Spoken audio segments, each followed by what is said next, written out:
What happens when a Slayer enters Westeros? The dead are returning. When a vengeful human-demon hybrid uses the blood of the key to slice open reality, Buffy Summers leaps into a world on the brink of an icy apocalypse. But she isn't the only one arriving. The heroes of the past, such as Rhaegar, Lyanna, and the young wolf, are screaming back to life. In a land where everyone plays for a throne, the Slayer is playing for the survival of two worlds. Let's dive into episode 1 of A Long Night. Oxford University, 1700 hours. Dawn stepped out of the Clarendon Institute building, home of the Faculty of Linguistics, and into the cool winter day. She had been researching for an upcoming paper due a month from now, and it was just as well. She was glad for even a small semblance of normalcy after the return of magic, an event that had nearly erased her from existence. Her sister, the Slayer known as Buffy Summers, was in London with Giles, Xander, and Willow, working on establishing the Summers Institute of Higher Learning. With so few training facilities for Slayers, Deep Scan, run by Kennedy Williams, and help groups like the Underground, run by Faith for wayward Slayers, were the only two. The Summers Institute was meant to be something different, a real school, with real teachers teaching real subjects. A school open to girls who are both ordinary and potential Slayers. The potentials would also be trained in a specialized underground facility built beneath the school itself. The whole idea had been Xander's. As Dawn tightened the scarf around her neck and walked along the sidewalk with the flow of pedestrians, she remembered the day her ex-boyfriend, the aforementioned Xander, burst in with the concept. "X-Men!" he had exclaimed before slamming the latest issue of the comic book onto the dining room table in the apartment Buffy, Willow, and Dawn shared, an apartment they were lucky to afford thanks to Buffy's waitressing job and Willow's work as a programmer at a computer gaming studio. Dawn, eating breakfast at the time, had chuckled at the enthusiasm on his face as he explained, "Place where we train Slayers," Xander had declared, clapping his hands together with a huge grin. Buffy and Willow had exchanged glances, then looked toward Dawn before turning back to Xander, who leaned forward with his palms pressed to the table. "You know, like Professor Xavier and the Institute of Higher Learning," Dawn had interjected, arms crossed as she stared at him. "Really? We're following a comic book now." Willow had laughed softly at Xander's pout before shaking her head. "But Xand, remember the whole Slayer Council thing? It wasn't exactly the greatest idea of all time." "That didn't go down too well," Buffy had reminded him. "I had to return the money I stole to fund the council. Remember? One of the conditions Riley arranged with the government so we didn't end up in jail?" It had been 2 years since the return of magic and Xander's big idea. Since then, Giles had been using his connections in the British government to fast-track the Summers Academy. "It's supposed to be completed next year," Dawn thought as she tightened her scarf, while a cold gust of wind rippled through her hair. Willow's using her magic to carve out the underground training site, and Dawn Summers? Her train of thought snapped. She turned, ready to confirm her identity, when suddenly she gasped, her mouth open in shock, as a long blade pushed into her abdomen. A middle-aged man with red hair and piercing blue eyes pulled her in close, holding her steady as he murmured into her ear, "I've been looking for you and your blood for a long time." Dawn groaned, her body pressed tightly against him as people continued walking past. His overcoat concealed the blade, making the two of them appear, at a glance, like any couple embracing on the sidewalk. She felt her body growing still, and as much as she tried, she couldn't force out a scream. The man slowly withdrew the blade, and Dawn felt a hot rush of blood spilling down her abdomen. She hoped, desperately, that someone would notice the spreading stain, but before she could focus, she felt something cold, hollow, and cylindrical being pressed against the wound. She panted, the sharp sting nearly unbearable, but her body refused to react. Time seemed distorted, endless, though barely a minute had passed. Then the man pulled the cylinder away and whispered, "If you die, you die. But if you don't, Tell your sister this is what she gets for playing God with people's lives. This is my vengeance for what she, you, and your friends took from me. And now all of you will die. The world will end in ice and darkness before it's remade with me ruling it." He released her. She collapsed onto the cold, unforgiving sidewalk as people rushed toward her, their voices blurring together.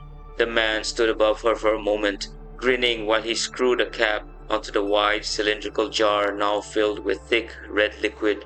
Then he turned and sprinted away. Some bystanders ran after him, but Dawn couldn't tell whether he was caught. Her eyelids were growing heavy, vision dimming. "Buffy," Dawn whispered before her eyes slipped shut, her blood pooling beneath her on the pavement. 3 hours later. "I'm looking for Dawn Summers. I'm her sister. Where is she?" Buffy shouted as she rushed into the hospital, skidding to a stop at the reception desk. The nurse looked up, eyes widening at the frantic young woman. "Where is she?" Buffy demanded again, slamming her palms on the counter just as Willow and Xander hurried in behind her, their faces tight with worry. The nurse stared at Buffy's wild expression, then glanced quickly at Willow's anxious gaze and Xander's concerned, patch-covered eye. She froze for a moment before focusing back on Buffy, who leaned forward and yelled, "Where is she?"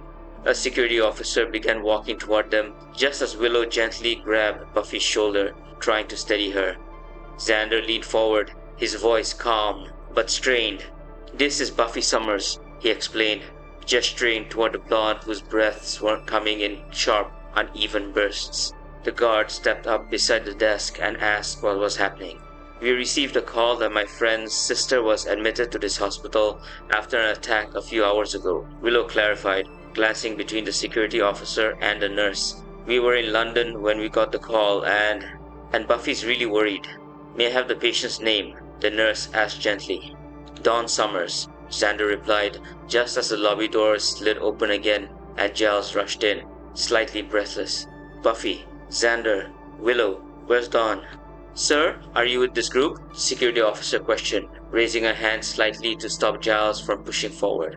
Giles responded firmly, "I'm a family friend," while Giles and the others reassured the guard that Buffy wasn't being intentionally disruptive. The nurse typed quickly at her computer, searching for Dawn's status, wing, and room number. After a moment, she scribbled the details onto a slip of paper and stood. "Your sister is in intensive care," she informed them. Buffy's eyes went wide, her already pale face draining of what little color remained. Willow, Xander, and Giles stiffened beside her. "The information is on this paper," the nurse continued, handing it to Buffy. "I'll notify the doctor that you're on your way." "Is she going to be okay?" Buffy murmured, her voice barely audible, as though it came from somewhere very far away. The nurse could only explain that the doctor would go over everything in detail. Buffy whispered a faint, shaky thanks, while Willow and Xander each rested a supportive hand on her shoulders. The nurse then requested that the security officer escort them to the intensive care wing. A few minutes later, Buffy stood silently as the doctor explained Dawn's condition to her, Giles, Willow, and Xander. Through the window of the private ICU room, Buffy could see Dawn lying pale beneath a blanket, her body dwarfed by the machines surrounding her. Tubes and wires traced lines across her skin, and a bag of slowly dripping clear fluid hung beside the bed, connected to her wrist. "She lost a significant amount of blood," the doctor explained while Buffy continued staring at her sister. "Fortunately, people nearby acted quickly. Some applied pressure to the wound to slow the bleeding, while others kept her warm. Because of that, we're hopeful her brain continued receiving oxygen and—" "When will she wake up?" Buffy interrupted softly, her voice thin but edged with desperation. Her MRI was clear, her x-rays. "When will she wake up?" Buffy repeated, this time with a sharp hiss, turning her head toward the doctor while her body remained facing Dawn. "Tonight is critical," he answered gently. "If there are no complications, she should, emphasis on should, wake within the next 24 hours. Once she does, she may suffer from memory gaps of the event, or she may feel foggy for a few days. It could last for a few days to a few weeks." "Thank you, Doctor," Giles whispered, placing a steadying hand on Buffy's shoulder. "I'll return to check on Dawn in an hour," the doctor assured them. In the meantime, Miss Summers, I recommend you rest. Your sister will need you when she wakes." "Did the police catch the person responsible?" Willow asked quietly, turning toward him. "I'm afraid I don't have that information," the doctor replied, "but I do know detectives will be coming soon to ask you questions about the attack, whether Dawn had any enemies or—" "I understand," Buffy murmured, eyes fixed again on Dawn. "Thank you." The doctor nodded and left. Once he was out of earshot, Buffy exhaled shakily. "Willow, find out who did this. Whoever stabbed her must have Dawn's blood on them. Do a location spell. Buffy, you need to—" Giles began. Buffy turned toward him, anger flashing in her eyes. "I need to find out who did this and why." She looked back at Willow, their gazes locking. "Willow, I need that location spell. Find the one who attacked her." She then faced Xander. "Xand, call any slayers we trust who are operating in Oxford. I want a guard posted outside Dawn's room." "I'll make the call," Xander replied immediately. "I'll prepare the spell," Willow added. Buffy gave a muted nod before turning back to Giles and then to Dawn. Willow and Xander hurried down the hallway. "We have so many enemies, Giles," Buffy whispered, her voice tight and raw. She felt a hollow ache forming inside her chest, a creeping terror she hadn't experienced in years. She tried to run through the list of threats, those who hated her, those who might hurt Dawn to hurt her, and the list stretched on endlessly. The thought of losing her sister made her stomach twist painfully. Whoever did this, Buffy thought, her jaw tightening. He or she better watch out. I'm coming. Unnamed Island, UK. The man who stabbed Dawn stood at an altar in the ruins of an ancient castle on an island off the coast of Cornwall. Thanks to a spell, he had been able to teleport from Oxford to this remote location, where he used half of the blood in the jar to unlock a chest he had spent nearly 2 hours digging out of the ground. It was a long, rectangular case that had been buried centuries ago, and it hadn't aged a single day. It looked exactly as it had the day it was interred. "You have what we need to open the doorway?" a female voice asked from behind him. "Colin?" "Yes, Amy," Colin replied, staring at the closed case on the altar. "And it's all thanks to you. They killed the people we loved," Amy Madison reminded him as flashes of the year without magic struck her. The horror of watching Warren Mears scream as his flayed body fell apart once the magic sustaining him vanished. She sneered, "So we make them suffer." Colin nodded with his back still turned toward her. "Thank you for seeking me out after Melanie's death. Thank you for—" "She was in my coven," Amy interjected softly. "I felt her passing even without magic. Even when I was in Paris, burying what remained of Warren." "The elixir I bought was working," Colin whispered, his focus fixed on the case. He crouched, fingers tightening around its lid.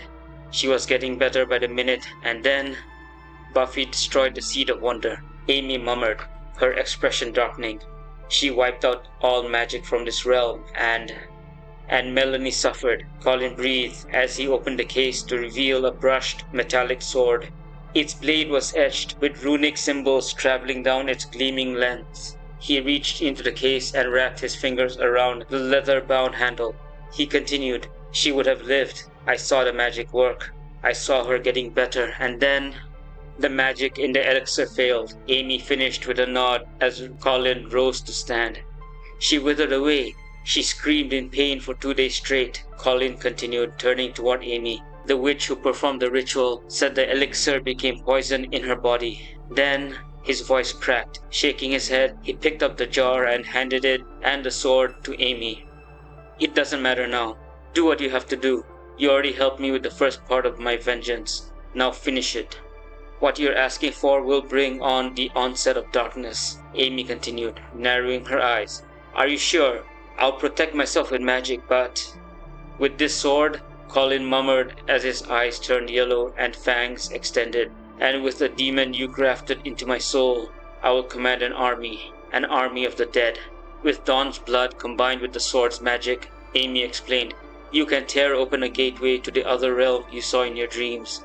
You can command the dead and bring them here. You will rule, and Buffy's head will be on a pike," Colin finished coldly. Amy nodded and stepped toward the altar. Colin moved the box away before Amy placed the sword upon its surface, and then poured half of what remained of Dawn's blood across the blade. Colin stood beside her, watching as the metal absorbed the blood, one ancient rune after another glowing to life. "I call on the old gods," Amy whispered, handing Colin the jar with the remaining blood. She gripped the sword's hilt with her free hand. "The ancient ones who once walked this earth, the gods who granted Merlin the power to separate Excalibur into the blades of death and life. I call on them to restore power to this blade, the blade of death. I beseech them to bind magic to it using the blood of the key, so that it may grant everlasting strength." The sword erupted in a bright red glow. Amy turned and offered the blade to Colin. "You wanted power? You have it. With Dawn's blood bound to the steel, you can slice open a portal to the other realm and bring forth the creatures from your visions. And every time you kill, human or demon, the blood on the blade will feed its power into you." "Good," Colin murmured, his gaze fixed on the blade before lifting his eyes to hers. "But the power flowing through me after each kill, it won't harm me, will it?" "You're half demon now," Amy reminded him. "You won't be affected. But if a human kills with that sword, the power will drive them mad. It will corrupt them until they turn into a mindless demon that burns at the sword's touch." "Ah, yes," Colin muttered, admiring the weapon. "The great Excalibur could never be wielded by a pure demon." He lifted his eyes to her again, a slow smile spreading. "But a human turned half-demon. That is something else entirely." "That isn't the full sword," Amy warned as she shook her head. "The other half, the blade of life, has been hidden. Every spell I tried failed. But you don't need that half. You just..." "I wonder," Colin whispered, ignoring her. His gaze drifted down her body before settling directly over her heart. He looked back up into her eyes. "What would it feel like to take the life essence of a human through this blade?" "I assume, like when you drink blood?" Amy replied, a chill creeping through her as she met his stare. Colin held the sword pointed down, but Amy could sense the shift in his thoughts.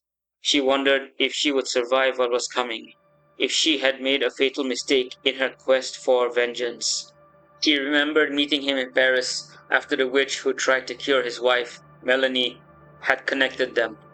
She remembered explaining what Buffy had done, how destroying the seed had wiped out all magic from Earth. Vengeance had connected them, and vengeance had sustained them. When magic eventually returned a year later, Colin's plans changed. His dreams grew vivid, visions of frozen wastes, pale-skinned warriors with blue eyes, armies of the dead, dragons soaring above battlefields, castles swallowed by ice. He yearned for that power. He wanted it to annihilate the living, beginning with Buffy. And then, perhaps he could bring his dead wife back to life. Amy had helped transform him, had merged the darkness of a vampire into his soul so he could walk in sunlight, resist his urges, and keep his human cunning, a near-perfect predator. But still, he feared Buffy could defeat him. He needed more, and thus this plan. Amy was the one with the idea that would open a doorway to the other realm. Now Colin stepped toward her, sword in hand. He grabbed the back of her head, pulled her close, and kissed her. It was deep, heated, desperate.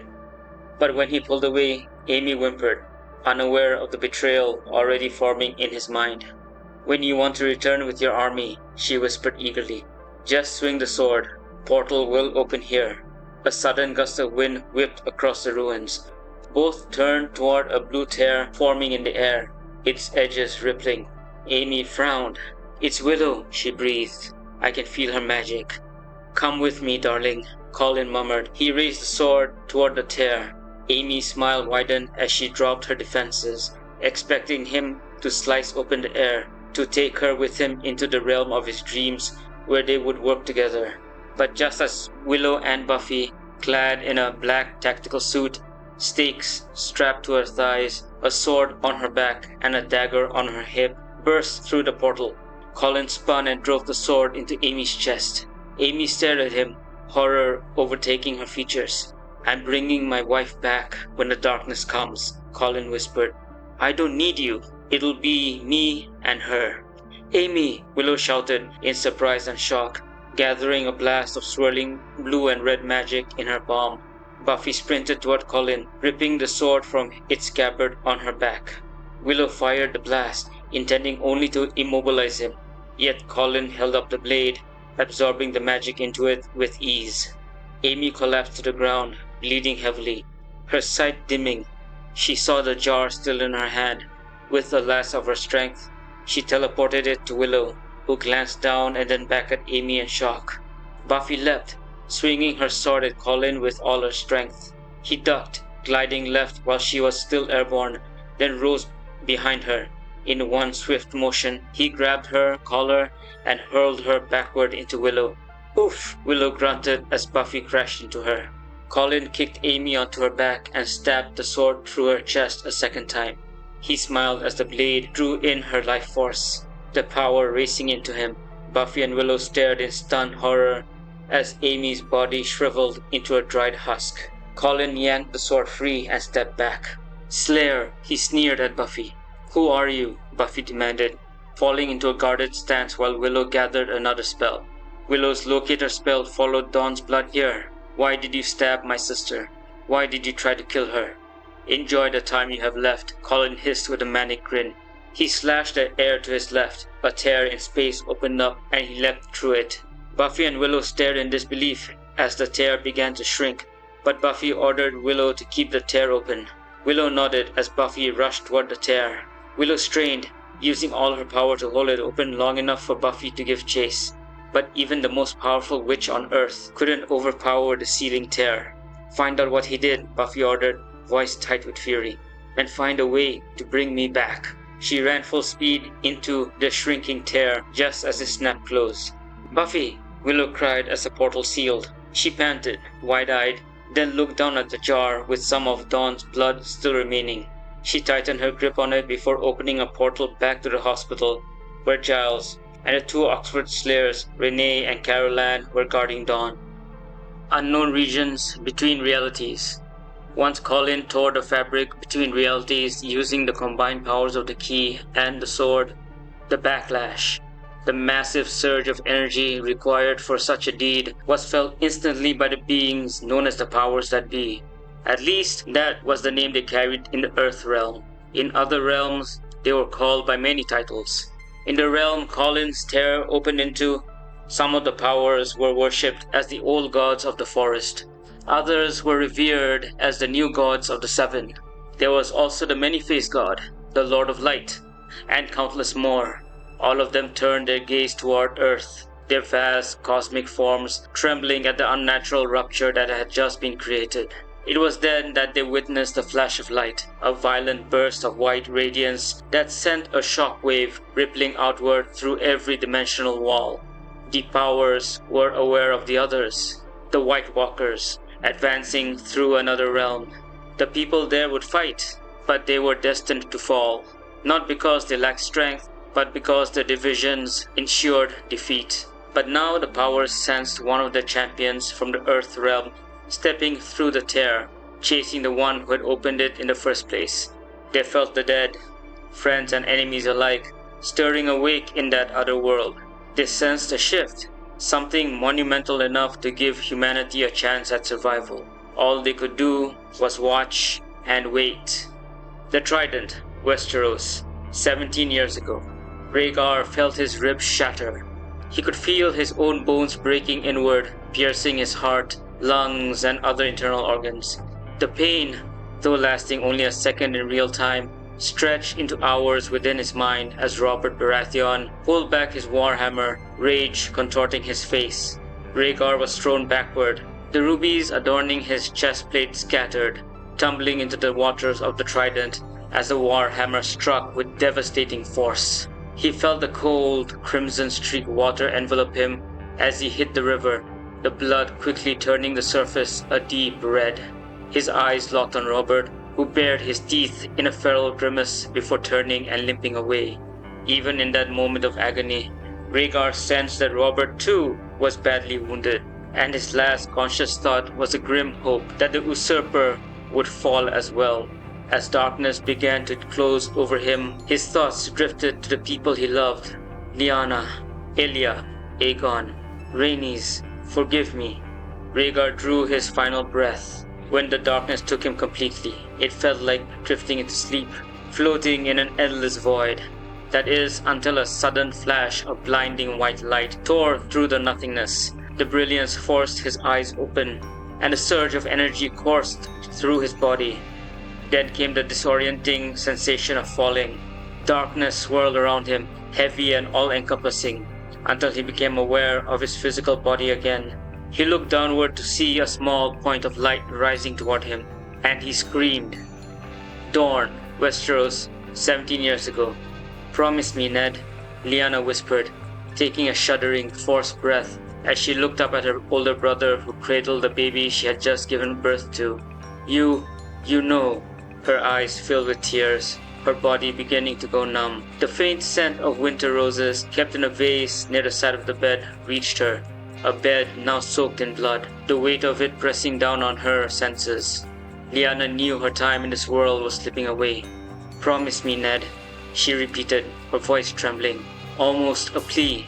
Promise me. She saw her brother, the new Lord of Winterfell, turn his head to meet her gaze, his eyes reflecting both shock and sorrow as they rested on his younger sister. Months ago, she had received the news of Rhaegar's death at Robert's hands. She knew of Robert's hatred for Targaryens, and she understood fully that he would stop at nothing to destroy the child in Ned's arms. Promise me, Ned, she whispered again, the words ragged but urgent. Protect him, she thought, the silent plea burning in her mind. Please protect him. With my life, Ned murmured, his voice cracking under the strain of witnessing his sister's final moments. He will grow up at Winterfell, with a brother, with other brothers and sisters to come. He will be my bastard, Lya. Thank you, she breathed, closing her eyes as a fragile relief passed through her. Ned's eyes remained wide, tears beginning to streak down his cheeks. Carefully, he handed the baby over to the midwife before bending to grasp Lyanna's hand. I, she whispered, each word rasping painfully as her lungs burned. Love you. And with that, the last words Lord Eddard Stark would ever hear from his beloved sister slipped from her lips.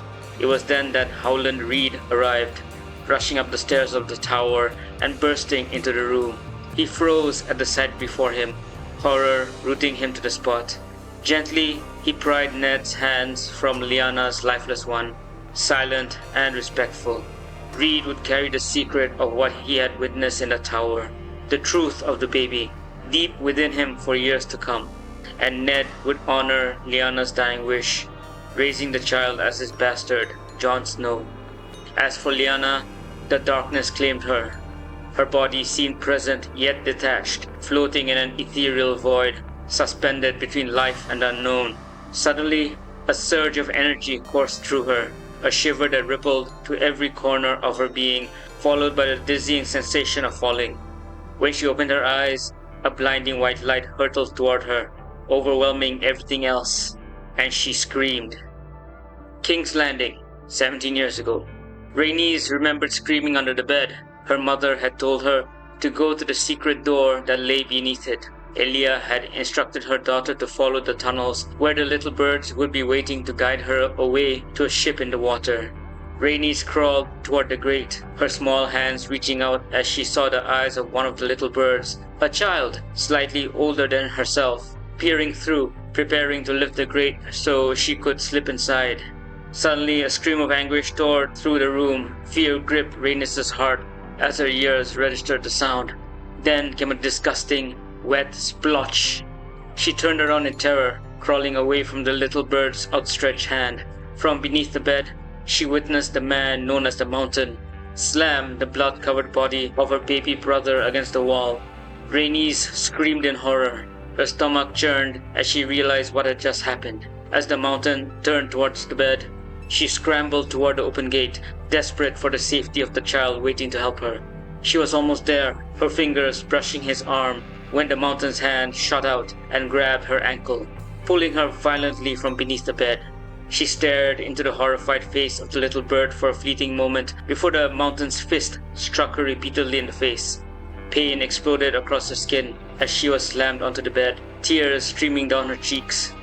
In a surge of desperate courage, she saw her frail mother rush toward the mountain, fury and fear radiating from her small frame. "Stay away from her!"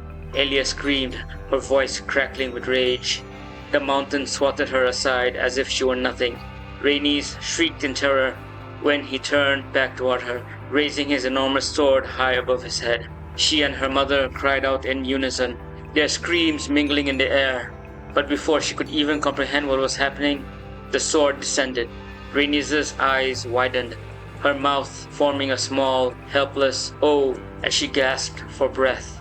She felt the first 2 stabs from the mountain's blade, agony radiating through her body, before numbness began to creep in.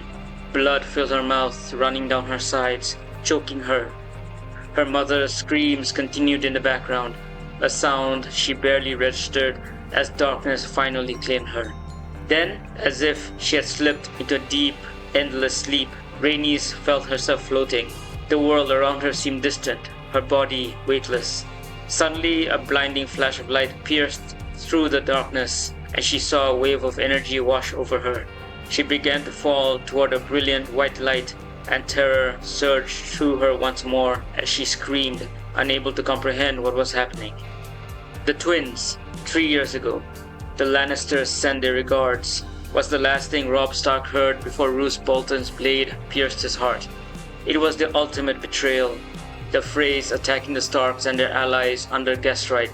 Robb was stunned when the arrows struck him, stunned when Talisa was stabbed in her belly, stunned as he watched his fellow Northerners fall one by one. The last thing he remembered before darkness took him was calling out for his mother. As he fell to the floor, Robb heard his mother scream as she sliced the throat of Walder Frey's young wife with a dagger. And then, before his vision went black, Robb saw his mother murdered. Sansa, Arya, Jon. Those were the last thoughts racing through his mind before he slipped into nothingness. He felt his body, but it was as if he were asleep. He sensed himself, yet nothing else. Suddenly, a bright flash of light forced his eyes open. A wave of energy washed over him, and he caught sight of his mother. Both screamed aloud as they felt themselves falling toward a blinding white light. The Red Keep, 3 years ago. Before slipping into darkness, before feeling himself floating in nothingness, Tywin Lannister felt the 3rd arrow pierce his chest. His own son, Tyrion, had killed him. The Lion of Casterly Rock, struck down by the imp, an insult Tywin could never forgive. All he had wished for as he lay still with eyes closed was vengeance. He imagined hurling Tyrion down the cliff beneath the castle, forgetting family for a moment to savor that singular act of retribution. But now he had no chance for vengeance. At least that was what he thought, until a bright white light flashed, forcing his eyes open. A wave of energy swept through him, and he heard screams in the darkness, the anguished yells of Joffrey, Oberyn Martell, and so many others he could not recognize. Tywin stared, transfixed as the light approached him, and a small, cruel smile spread across his lips. Vengeance is coming, he thought. Jon Solar, Winterfell, present day. I should have been... Sansa looked away from Jon, shaking her head, then met his gaze again with disbelief. Anger flared in her chest. There was no other way to describe it. She had remained silent when Jon rode through Winterfell's gates with Daenerys Targaryen, her retinue of advisors, a select few unsullied, and a handful of Dothraki, while the rest set up camp alongside the Northerners. Her eyes lingered on one man in particular, her former husband, Tyrion Lannister, before turning to Dany with a polite curtsy. Arya greeted Jon with a hug, and Sansa welcomed Daenerys with all the formality of a lady of Winterfell. She led Tyrion and the others toward the chambers, eyes flashing briefly at Jon. He knew without a word that Sansa was displeased. Now, he faced her anger directly. She crumpled the message he had sent from Dragonstone after securing Cersei's pledge to aid them in the fight against the Long Night. I should have been consulted, Jon, Sansa whispered, her voice low so as not to draw attention from the others in the castle. She shook her head. Do you sincerely look down on me so much that you would make a decision like this on your own? I am the king, Sansa. John whispered, glaring at her but keeping his tone calm. You were the king, Sansa corrected, her face flushing with anger as she held up the message from weeks ago, confirming that he had bent the knee to Daenerys. You were the king, her voice hissed, sharp with frustration. The Northerners made you king because they did not want a Southern ruler. You know this, John. She shook her head as John closed his eyes, looking away. Do the other Northern houses know? John asked quietly, avoiding her gaze. Sansa stepped back, looking out the window to the cloudy sky. No, I have not told them. Sansa, John said, turning toward her and reaching out gently to take her hand. You're right. I should have consulted you before making this decision. But I know in my heart that this is the right course. I know the Queen saved our lives beyond the wall, John continued, placing a hand on the side of her face. Sansa leaned into the touch, eyes softening. She sacrificed her dragon to save us, Sansa. I believe she is the ruler Westeros needs now. Do you trust her? Sansa asked. With my life, John replied, withdrawing his hand from her face, just as I trust you with mine. They paused, eyebrows furrowed in confusion, when a gust of wind swept through the solar, carrying a sniffle and the faint sound of someone crying. Sansa and John turned toward the large table piled with parchments. They looked at each other once again. The sniffling continued. They cautiously walked around the table, and what they saw beneath it made their hearts constrict. A girl in a bloodied silk dress crouched beneath the table, tears streaming, eyes wide with terror. Please, I beg you, do not harm me. Please, she pleaded, voice trembling. Please, do not harm me. A sharp knock interrupted them. Before John could call for the visitor, the door swung open, and Sir Davos stepped in, panic etched across his face. Your Grace, my lady, he panted, eyes darting from John to Sansa and back again. It's the Queen. She's been attacked. White Harbor, Westeros, present day. Adrienne gasped awake, rolling to her side. She panted as her feet met the cold stone floor. Her fingers clutched the blankets on either side of her as a tingling sensation coursed through her body.